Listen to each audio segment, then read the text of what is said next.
Okay, today we are talking about setting yourself up for success as an emergency management and response professional. And we are particularly talking about training, and we're talking about forming good habits around your kind of professional development and your training.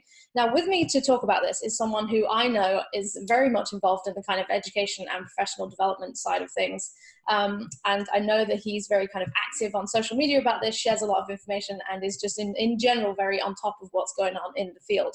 And I think that is something that we should all be aiming for. So Todd, welcome, and thank you very much for joining us. Oh, it's my pleasure. Great. So could you just tell us a little bit about your background, like what your current role is, how you got there? You know, just give us an idea of where you come from and what you're doing. Sure, that's like actually one of my favorite questions specifically for emergency managers, because we have gotten here from all different locations, from across the map, right? So I started out as an EMS, as a paramedic, started getting up there in rank and so forth. And then I got to work some of the larger fires in Southern California. And from there, I kind of fell in love with the emergency management side of what we do as a profession. And from there, I moved into full-time emergency management in 2005. From there, I started teaching emergency management with various different trainings. Started off with doing training, right? ICS training, so forth and so on. And then I moved into full-on teaching at a college, and now I'm at two universities teaching emergency management programs and also general public administration classes. Fantastic, fantastic. Yeah, I know that you have a very kind of diverse background in that way, and I agree with you that I think this is one of the more interesting questions that we can ask people when we're just getting to know them is like, how did you actually get here in the first place? You know, it's like I came from this legal background, and then other people are like, oh, well, actually, I was on Wall Street before. And then there's other people that were just, you know, teachers in schools or whatever it was, and we seem to come in from all these different angles. I think actually that makes our profession much more kind of enriched in terms of skills and backgrounds and whatever else. So yes, glad to hear that you are one of diverse, diverse backgrounds, interesting backgrounds. And I'm sure actually that will kind of fuel this confidence that we have in what you're about to say about training. So I know that you very much kind of commit yourself to learning, you commit yourself to, you know, sort of professional development. Could you tell us about some of the things that you do in your own career, you know, whether it's daily, weekly, monthly, whatever it is, to kind of keep on top of what's actually going on in this field? Yeah, so professional development is very important, no matter what job you're in, right? I mean, whether your job is to pick up sticks or if it's to be, the President of the United States, you should always constantly be learning about what's out there because things change. If not, you get stagnant. And one of the mantras that I really, or maxims, I suppose you could say, that I really believe in is the minute you stop learning is when you should get out of the business because things change. And so that being said, I do various different things. I don't just focus on emergency management when I look at my reading and what I'm trying to learn. So, for instance, I read a lot of the, like Fast Company, for instance, on business. I read some of the other blogs that are out there. I read a lot of political magazines that are out there to see the tone of where we are politically going. I read books like crazy. I think I showed you a picture of next to my chair.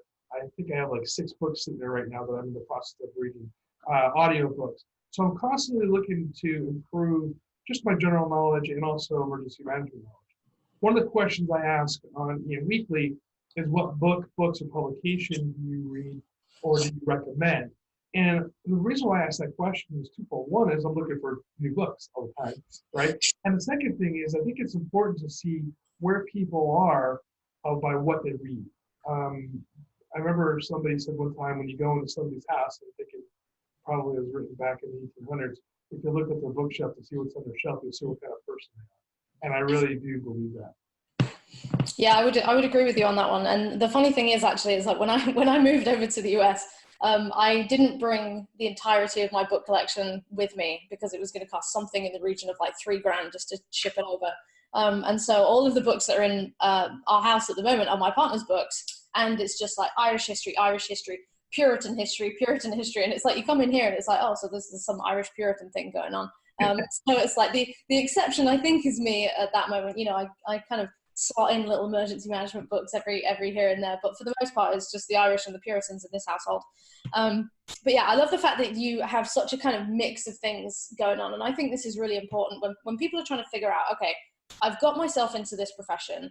You know, it's a hard profession to get into. You know, in terms of like the availability of jobs compared to, say, the availability of training programs. You know, I guess it's the same in a lot of fields. We've got loads of students, and then we narrow it down, and like actually getting one of those jobs is really tough.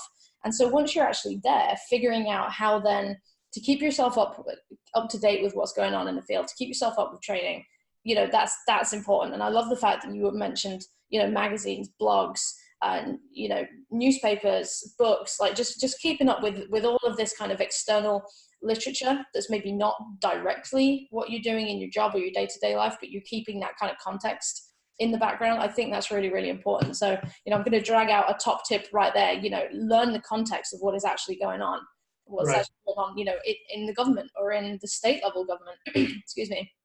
That's really interesting. Thank you. Let's talk a little bit about sort of like academic literature, because I think people are in two camps with this. You either get people who are like, yes, love it, consume academic literature, you know, like it's water. And then you get other people that are just not that into it. And I think there is sometimes a you know, quite a realistic sort of impression that the academy is not in touch with the practice and the practice is not in touch with the academy. So what do you kind of think about that? Do you think that's true? Oh, wow. Yeah. I mean, in some cases, I think it is, because when you read like the Journal of Emergency Management, for instance, which is our journal, some of the topics that are in there are really dry, right? And I get it. And it's scientific sometimes. Sometimes it's just policy positions that people are writing. And sometimes you just can't get past the dryness. Nothing wrong with the author, for instance, that are writing about it. It's just the subject. It's just, it is what it is. I mean, think about teaching an ICS class or taking it, right?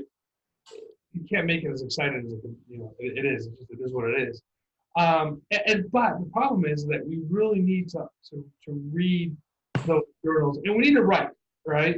And if you are in this field and you aren't writing, there's something going on, right? You need to be able to contribute. So there's different avenues you can do.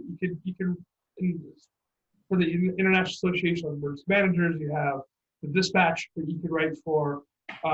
You know, so that's an avenue. There's interesting stuff there. They're always looking for if they're writing for a peer-reviewed journal, such as the Journal of Emergency Management, and again, which is a little bit more technical writing, if you will.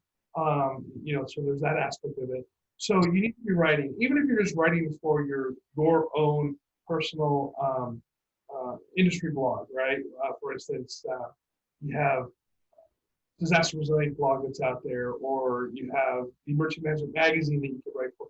So you need to be reading and writing those things. So yes, when you get to the academic side of it, it can be wonky sometimes. And sometimes I have to apologize to people because I'll tell them I can be wonky. And so and this kind of goes back into it. When somebody asks me a question, I'll ask them how detailed do they want the answer. You know, because I can give them a quick overview. Sometimes they want more, and I'll go, okay, but I want to prepare you because we're going to get into some really serious weeds details. And then sometimes I go, time out. I don't need that much information on it. So it's where do you need, what information are you looking for, right? And what I mean by that is, if you're just looking for a quick overview, you can look at like Emergency Management magazine, for instance, that's online. You know, you can get some stuff that's going on there. But if you want to get detailed, what's going on, really understand your craft, you need to read the journals. Yeah, I would agree with you on that kind of just general approach to figuring out what literature serves which purpose. Because on the one hand, you know, there's something a little bit intimidating about sitting down with a 15 or a 30 or a 50 page journal and thinking, wow, I've got to consume all of this. You know, that, you know, for most people is going to be a 1, 2, 3 hour kind of task, depending on the length of it. And then if you want to actually absorb that information, maybe you're taking notes or you're making kind of voice messages for yourself to remember parts of it. And it's tough, you know. I mean, I, you know, was in university for over 10 years and ended up getting my PhD, and I still have that kind of, you know, oh God, that like feeling of like, I've got to read this article or whatever. And in some ways it kind of feels a little bit like a chore. And so I've been thinking, you know, for quite a while actually, like, how is it that we can make that literature more accessible, more kind of digestible in a way? So do you have any ideas around that? Like, what's a good way that if somebody picks up a paper and they say, right, I know I need to read this, what's a good way that they can make that information stick in their brain? Well, I do a thing, and I actually take a long time to read. It depends on what I'm doing, to be honest with you, right? I want to say that. If I'm reading just like a quick hit article, that I'm not trying to digest, I'm just trying to get some quick information. I'll read that really quickly and throw it away. Sometimes I don't even, I might recall it if it's something that's important, or I put it to the side and go, okay, I have this information, let's digest it. If I really need to like digest, and for instance, I'll use you as an example, reading your book that I'm in right now. I'm reading it, underline it, I think about it. Sometimes I take notes in the margins. I'm sure there are book lovers out there that hate me because I write in my book.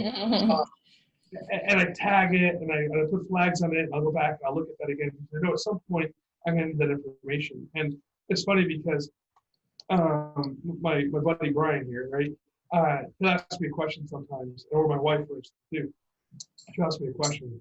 I'm like, oh wait, I know where this is at. And I go back through my head and I find it and I research it. And I'm like, I didn't need that detailed information. I'm like, yeah, but it's there and I have it. So there's two different ways of digesting that information. I have, like I said, I have colored pens by my desk or by my book where I read, so I write it down. So it depends on what you're trying to do with it. So now I come from on an academic side, right? Because I think of, I could use this in my class, right? And so that's why I get the information. I have discussions with my students in my class. So I have a little different approach to the way I read on some of those things. But on the other end of it, it's like there are like your blog articles and stuff. Sometimes I will use Evernote, right? And I'll capture those. I put those into little folders I'll go back to every once in a while.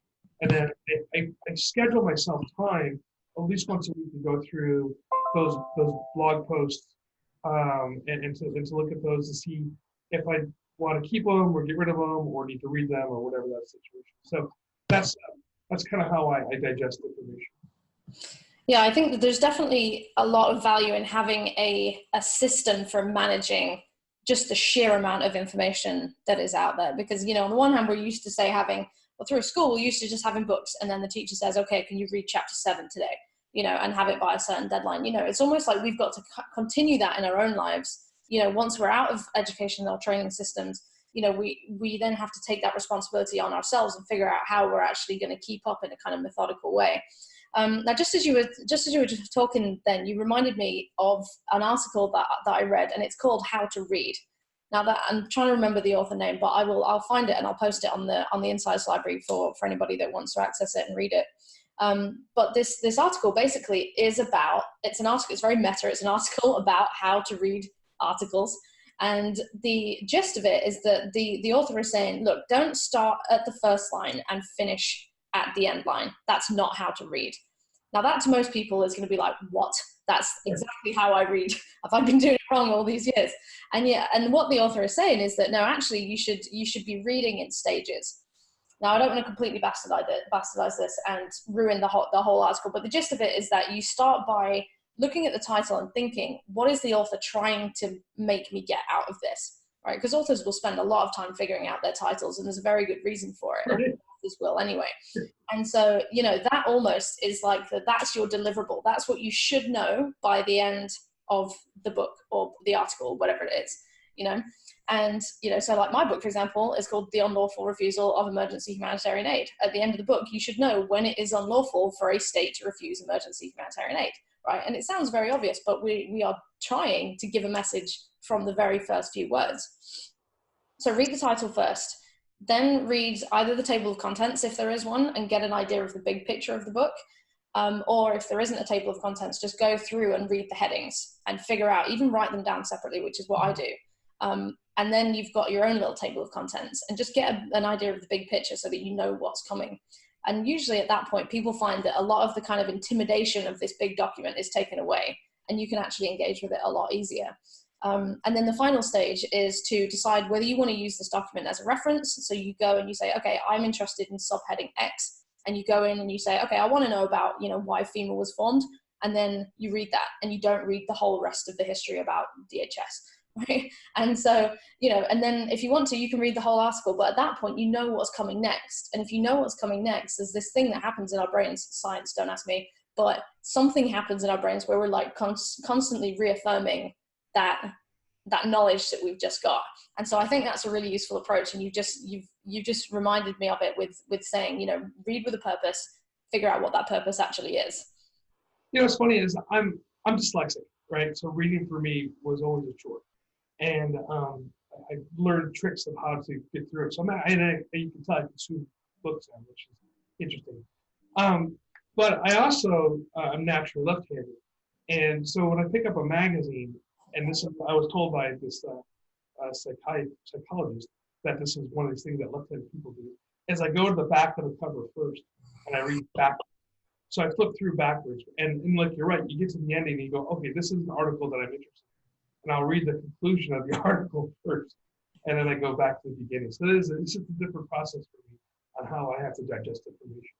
Yeah, that's actually something that my supervisor at university told me, is there's something called the accordion method, right? And you've got to imagine your article like this, or this if you're reading it this way, and you have your introduction, you have your conclusion, and if you're looking at the accordion, you could see an introduction and conclusion, you can see the start and end. So read your introduction, read the conclusion, and you'll get a very good idea of what's in that article. And then if you're interested and if you want to learn more, you expand your accordion and you've got the full thing. So it's kind of like so that sounds to me similar to the accordion method. You're just reading essentially the bits that matter, and then if you want to see the middle, because that's actually what PhD examiners and this of course being in your position, but like PhD examiners and master's thesis examiners will do that. They'll read the introduction first and then they'll read the conclusion, and sometimes actually they'll even read the conclusion first and then see what the introduction says. That's how I read it. Yeah, right.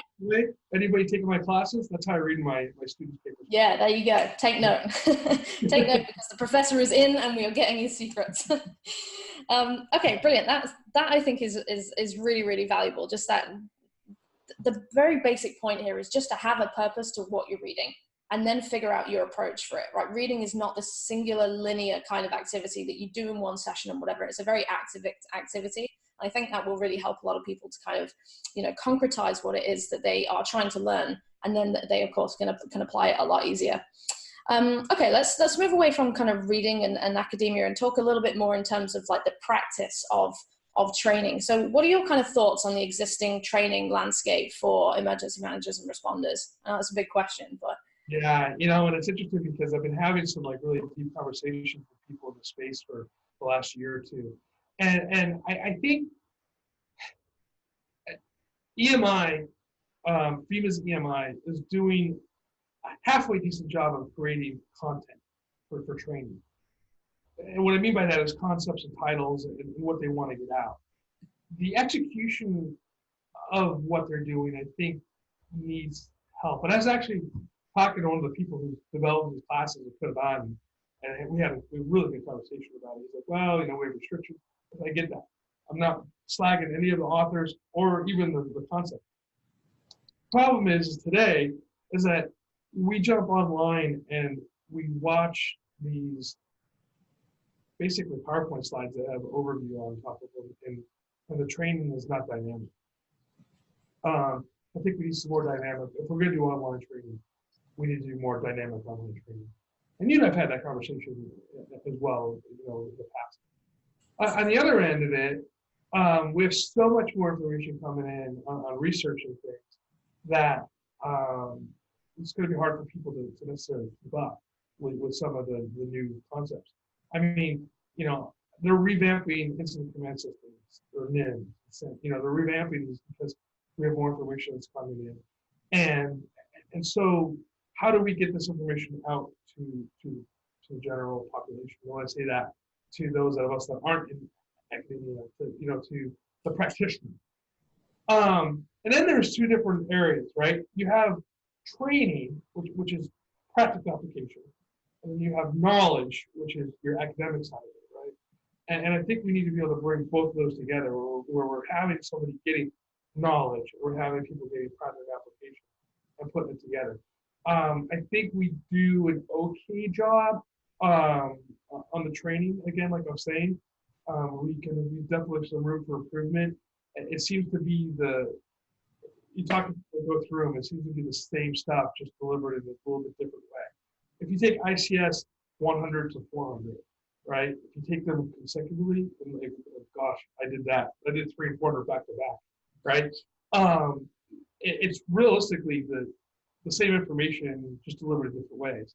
And then we have some inconsistencies, right?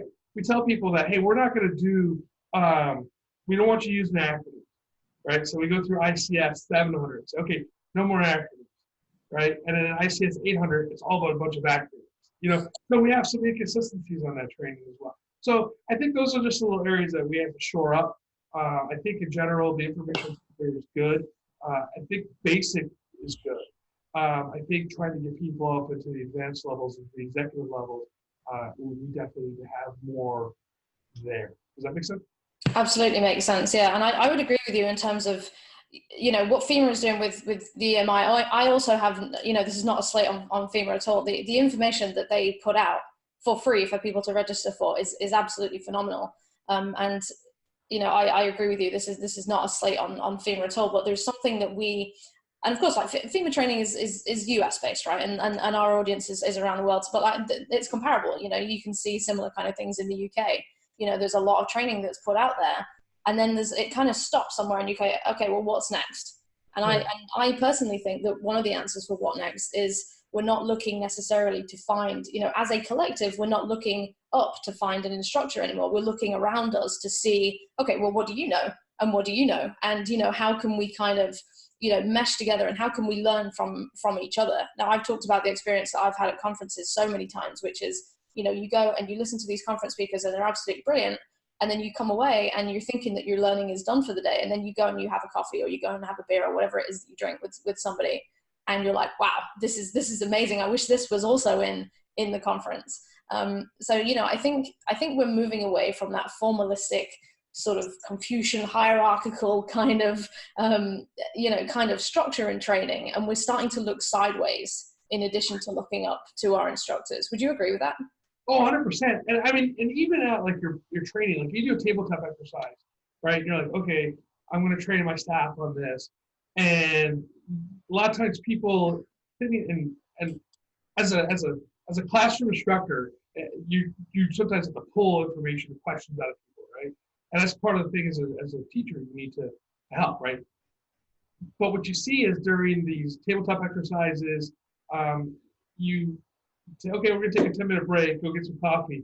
And the conversations that you hear people having, getting the coffee, grabbing the water, whatever, whatever they're doing, sometimes I jump in and have the conversation with them, because they are actually learning more there than they are doing the tabletop exercise, because they're either, one, unsure of themselves to ask the question, or they don't want to look like a fool by asking a question they think that everybody already has the answer to. They don't. And so you're right. And I think that's one thing too that I miss about having like a classroom class necessarily at times, right? Is that you, like with EMI, for instance, with their online classes, not their classroom classes, but their online classes, is that you don't have that interaction, either one with the instructor, or there's nobody you can ask questions to. There's nobody you can bounce stuff off of. It's not there. And so I think creating a platform to where you can either email the instructor and say, hey, this is the question I have, or I think that you're wrong. It's okay, by the way, everybody. It's okay to tell the professor that you think they're wrong, but you better have a backup to the reason why you think they're wrong, because because they probably have the research behind it that's going to be able to explain something. So it's okay to say that. So those conversations are really important to have. I think having a platform where you can do that is critical. Definitely. I mean, I have been at plenty of conferences where I'm kind of sat there and I'm listening to the speaker and I'm thinking about something. I'm like, okay, am I just being an idiot here? Am I actually understanding, what this person is saying? And then I'm kind of like looking around the room thinking, okay, you look like an ally. Like, I'll go and ask you afterwards. And actually that was one of my very good friends now, who's a former Metropolitan Police officer in London, well, detective in London. We actually got talking for that reason. I was like, you, my friend, you're going to be an ally. And we ended up talking about something, and now he's one of my best kind of friends now. Cool. So, these things happen and relationships come out of all of this. And I think, again, it just kind of underscores how important learning is from each other, you know? And I mean, like, I don't want to make this a big thing about the Crisis Academy and what we're actually doing, but one of the big things that I spent a lot of time on in the beginning when I was building this platform is making sure that there was a way to watch a video like this and have a discussion about it, or to watch a series of slides or a presentation and have a discussion about it, to be able to email instructors. You know, all of that functionality is built into this platform, and I think that's one of the things that makes it so great, in a way, if I may toot my own horn. So yeah, I completely agree with the importance of that. Last thing that I want to talk to you about in terms of like practical kind of training is, how should we organize ourselves? Because I know you put out on LinkedIn recently, and if anybody needs to go back through and find it on your profile, because this is really interesting, but you put out an article and you put out some resources, I think, on planning and having a personal development plan and a professional development plan. So could you talk a little bit about that? Like, if somebody's thinking, yes, this sounds like a good idea, where do they start? Well, number one is, and this sounds cliche at this point, but to have some sort of idea where you want to go, right?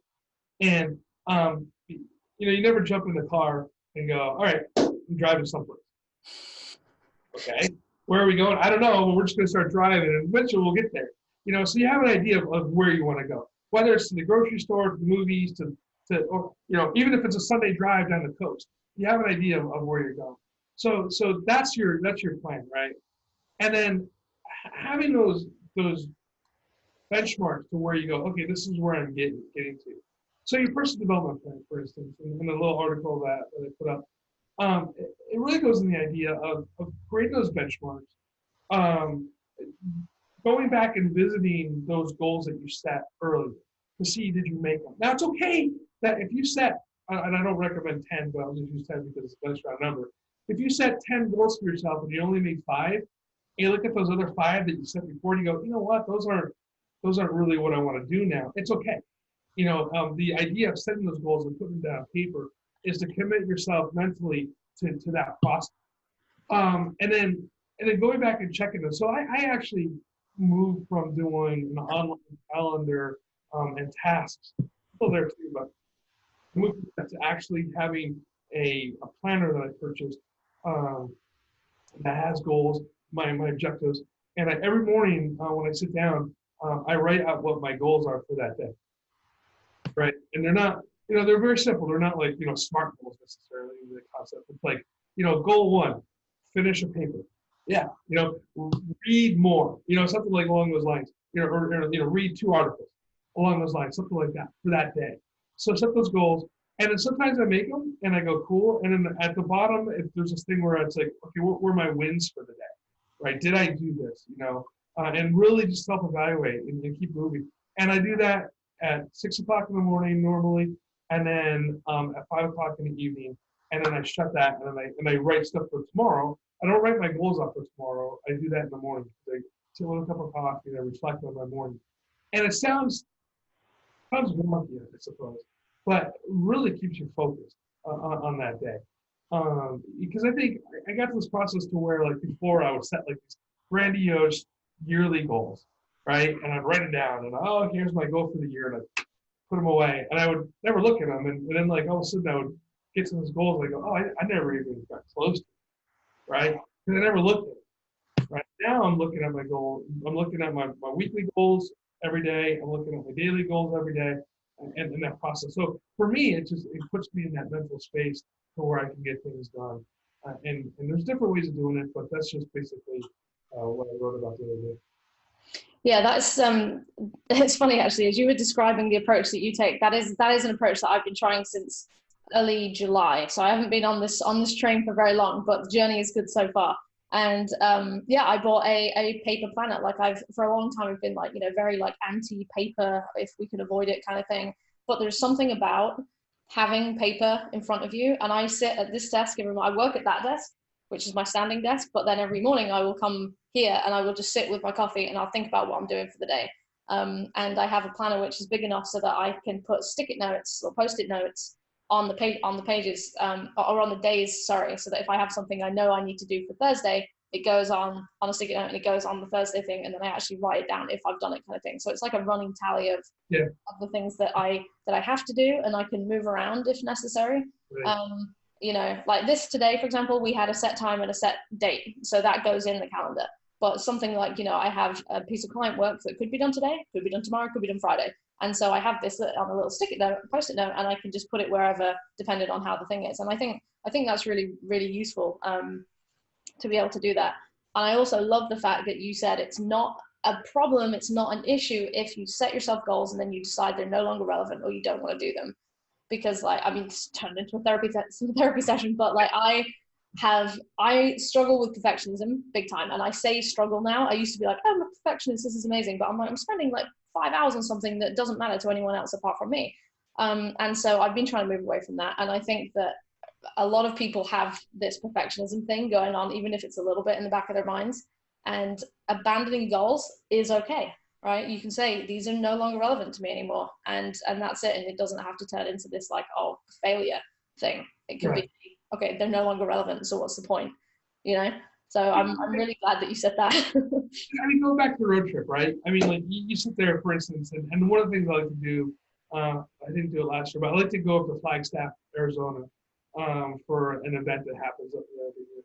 And so we know it's about a 7-hour drive, right? And we have an idea of the direction. We go by the Grand Canyon, right? I mean, you go through Williams and you go by the Grand Canyon.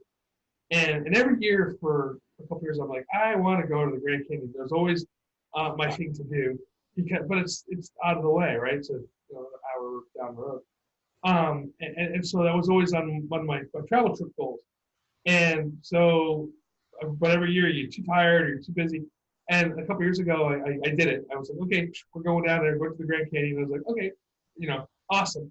But like I said, just because it's on your list, it doesn't mean like you have to go off down that road. You can kind of keep it in the back. And if it's something that you want to revisit, keep it going with you, right? Keep it going. I'm going to revisit this. There's a reason why I can't get there for whatever reason. It could be financial. It could be just time management wise, right? You just can't get it in there. But if you don't have to abandon it and go stretch it off and never do it. You can just move it along with you and maybe put it down and push it down a little bit further. People want to have children and or get married or do these things that are very large, right? And sometimes it's just not set right now for them. And I think I hate to use this cliche, but sometimes it's not the perfect time to do something, right? And so you can move that down the field a little bit more.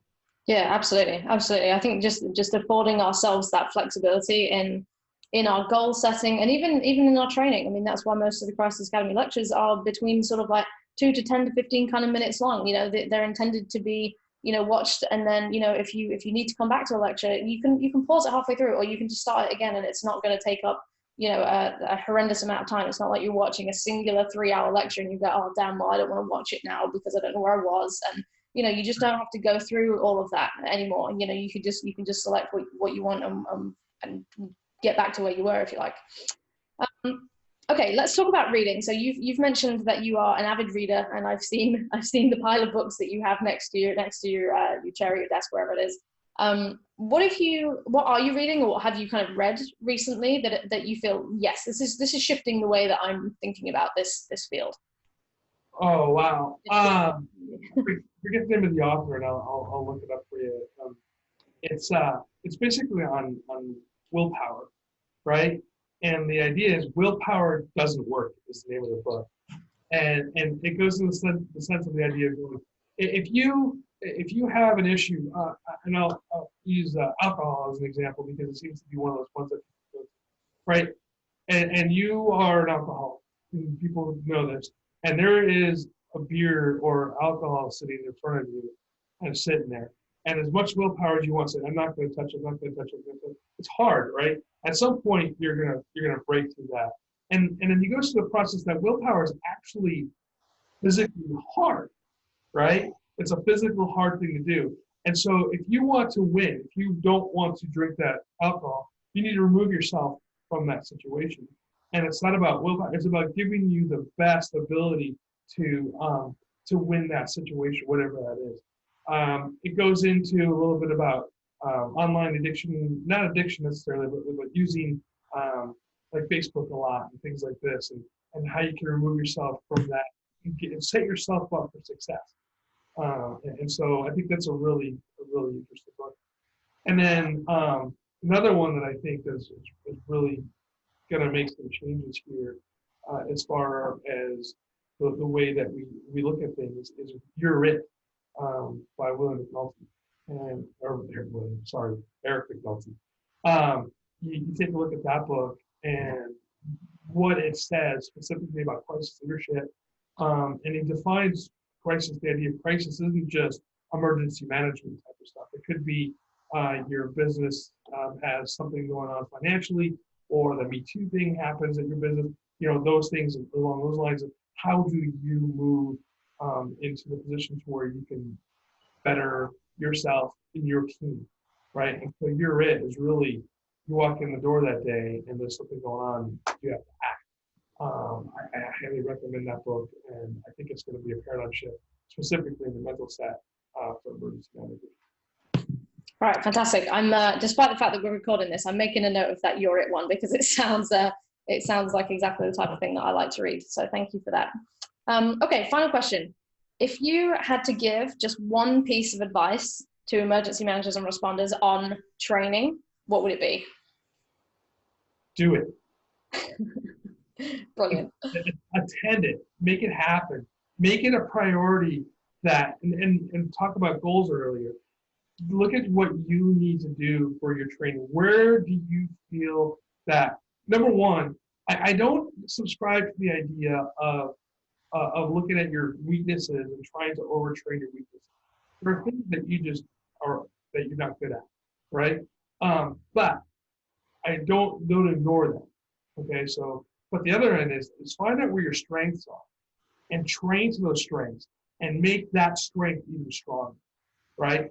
So if you're a plan writer and you need to go in there and take as many classes that you can possibly do, read what's going on with plan writing, so forth and so on, right? If you're not a strong plan writer, I'm not saying ignore that stuff, but find what your strength is and go into that. So if you're a trainer, hit those training blogs hard and learn new techniques that you can do and what's moving forward. So work to your strengths and get that training done. Fantastic. Well, you know what? I think that is an absolutely brilliant way to wrap up this interview. So thank you again for getting up really early in the morning. I know it's 6:47 with you right now in the morning in California. So thank you very, very much indeed. We do appreciate it. And I'll speak to you soon. Thank you. My pleasure.